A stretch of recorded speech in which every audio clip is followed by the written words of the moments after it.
What's up everyone, John Rettinger from Techno Buffalo here with an unboxing for you of the world's smallest interchangeable lens camera, the Sony NEX5.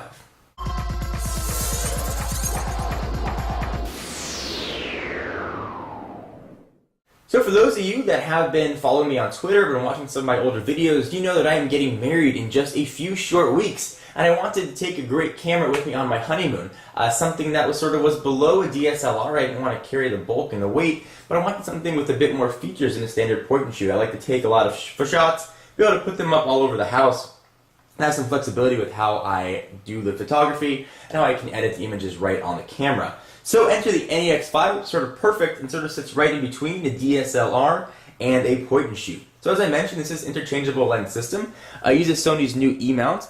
In this particular kit, I've got an 18 by 55 millimeter lens. So some stuff that's included.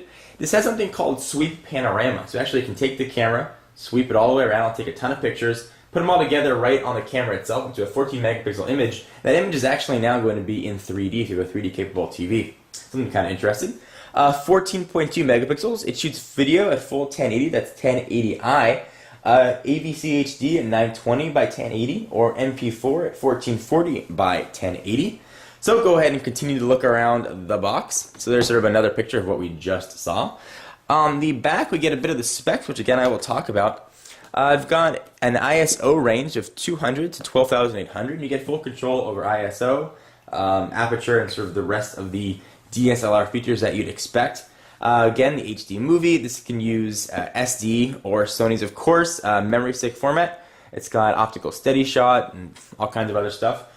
This does, again, use Sony's E-mount, but you can use any of Sony's existing lenses with an adapter. Let's go ahead and dig in. This particular kit, as I mentioned, has the 18 by 55 millimeter lens. There's also a portrait pancake lens available. This particular kit is going to run you just shy of $700. So go ahead and open it up. So some additional accessories you might want. No interest there. Here we have some software, which is application software for the Alpha camera. I'm not sure if that's Mac compatible or not, but there it is. Looks like it's only for Windows XP, Vista, or 7. Limited warranty, always important. Lens and accessories. Take a quick look at some of the lenses and accessories that are available. This particular camera, the NEX5, comes in black or silver. There's also a model, the NEX3, which is a bit less expensive. This one has a full, I believe, a magnesium alloy body. The NEX3 is plastic and only shoots video at 720p. Other than that, there really isn't very much differences. So if you're looking for a less expensive entry, the NEX3 is a great camera. So here is the 16mm pancake lens that's available. 18 by 55 millimeter, and there is a 18 by 200 millimeter lens as well that's available. I'm not so sure how that's going to look on a camera this small, but they've got the option. So interchangeable lens camera information guide. Enough about that. Let's go and take a look at what comes in the box. So here we have the flash, I believe. It's an external flash module. The camera is quite small, so there wasn't much room to include one. I'll show you how this works. It goes ahead and attaches right onto an accessory port. Open it up, turn it on, turn it off, push it back down. We'll take a look at that in a minute. Push that off to the side for right now. What else are we going to get? You're going to get a very elusive and hard to find USB cable. So this is not a FireWire camera, it is USB. We are also going to get a battery charger, which is typical Sony fashion, a little bit on the larger side. You've got a shoulder strap. It does not appear to be the best quality shoulder strap, but you are going to get one.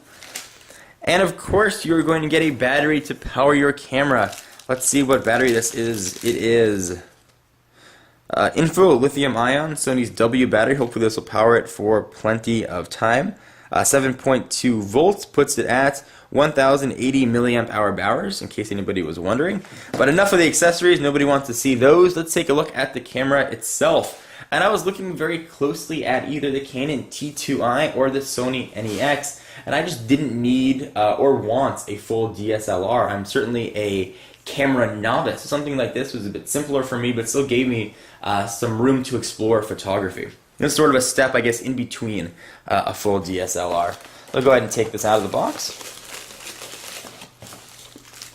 move the now empty box off the side and take a look at the camera. So again, pull it out. I got the gray model. Again, it's available in black as well. And here it is, sort of again the body of a point and shoot, but with the full lens support of a DSLR. It looks like there's also a hood that gets included in the box, although no filter. There's a hood there. Let's take a bit of a look at the camera. So it's a bit strange to have it jetting out like that, but you do have the option. There is not an optical viewfinder. That's sort of what separates us from being a full DSLR. You can get an optical viewfinder at the top, but for the most time you have to use, I believe, this 3-inch true black display, which actually can swivel up or down. So you can use it to take high or low shots. See if I can get it to swivel down. I believe it also will swivel up, so depending on where you're located, that should be a nice option. All your controls, it's not a touchscreen, are done via the buttons on the side, and I'll give you guys a full tour of the camera as I get more comfortable with it. There's the accessory port where the flashes and you can get a microphone, or the optical viewfinder is going to go right in. There's a view button, power button, if you want to go jump right into movie, certainly your shutter button. On the bottom, there's the battery compartment and your tripod mount. We've got HDMI out in case you want to hook this up to a television or a computer, I suppose. And there is your USB port for getting all your information off. And if I were to bet, I would say that the SD card slot is where the battery is. And indeed it is. And it's also a memory stick slot that can go in there as well. So you actually have the option to pick your format, which is nice to see Sony sort of move away from proprietary. Here is the 18-55mm lens. You can see it sort of do its kind of creepy looking thing. Go ahead and take this off. And I will remove the lens here, and I'll show you guys what the sensor looks like very quickly. Again, this is Sony's new E-mount system. I should be able to turn that and pull the lens right off. You can see it is a full DSLR size sensor and a camera whose body is very, very small. And then, of course, here is the lens itself. Go ahead and put that back on so don't get any dirt in there right away. Or at least try and put this back on. There we go. And it locks into place. So this is the Sony NEX5. This is sort of an unboxing and first look at the camera. I'll definitely do videos and pictures showing you guys performance on everything to see if this was a smart buy, a silly buy, or where it ranks. Hopefully it'll take good enough pictures for a honeymoon that I can decorate my house with and remember for the rest of my life. Anyway, I am John Reitinger from Techno Buffalo, and I will see you in the next video. For all your tech news, be sure to check out the website, technobuffalo.com. And for all kinds of exclusive content, including giveaways and such, check me out at Twitter, twitter.com/John4Lakers. And I'll see you in the next video. Bye-bye.